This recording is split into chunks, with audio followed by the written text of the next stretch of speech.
Hello there, this is Bick Benedict. We are playing God of War 3 Remastered on Chaos difficulty. This is my Pain Plus run and guide for the aforementioned title. We are currently on Installment the 4th, and we are on a boss fight with two Hades Cerberus enemies. They have no bestiary entry, as I mentioned before. So the tactic that you do on a Pain Plus run is to go to the outskirts of this particular arena. Now, when I say they have no bestiary entry, it is because when you look in the bestiary, you only see the entry for the breeders, and these are not breeders.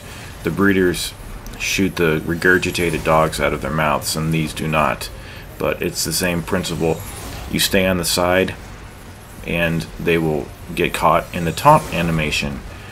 Taunting in this game is very important to realize when enemies are taunting, because when they're taunting, they're vulnerable to getting attacked more effectively.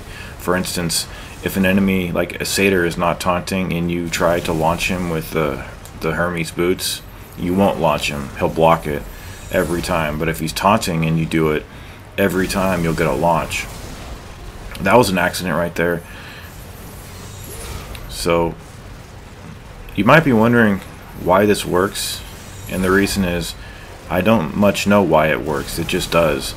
And the only reason that I know of this strategy as a strategy in itself is because I went through 24 hours of hell and torture the last time I did this guide on my no upgrade run plus with the Hades Cerberus breeder boss fight. And on that fight, it's wise to stay at the edges of the arena and make him taunt at range so that you can focus on launching the satyrs. But this time we won't have any arrows to shoot at the Cerberus, even though that is usually a bad idea because it provokes a charge from him every time. And we won't have the Hermes boots to use to launch the satyrs, so I don't know what I'm going to do. That's one of the thrills of this guide, and it's a perverse thrill to be sure, but it's also a frightening prospect nonetheless.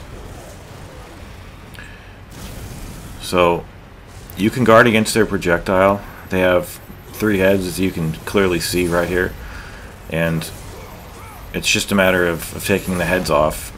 The first 2 heads have QTEs.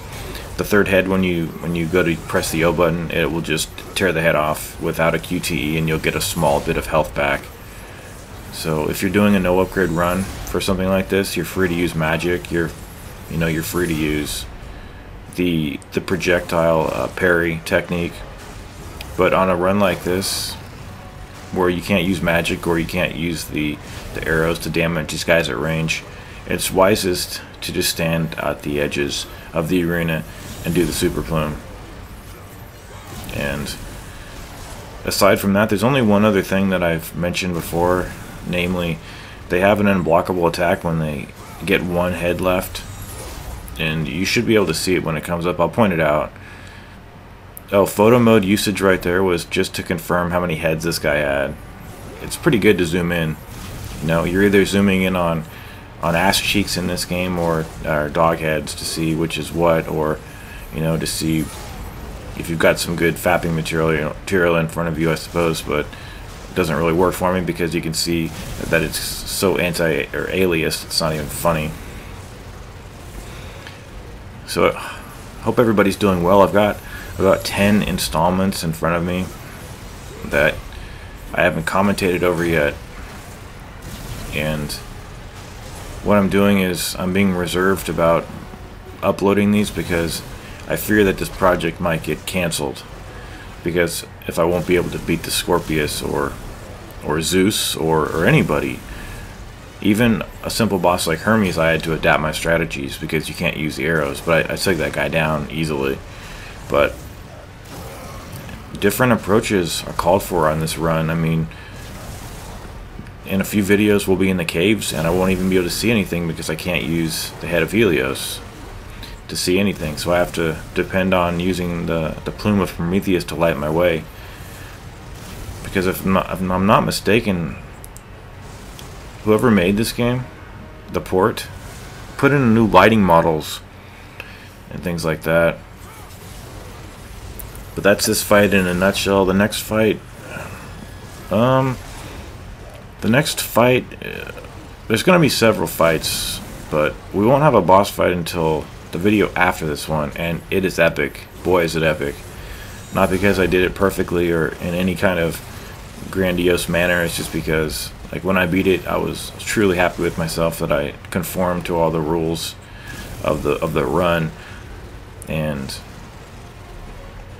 I was just really happy and pleased that I worked so hard to study the boss patterns and everything. Everything fell into place.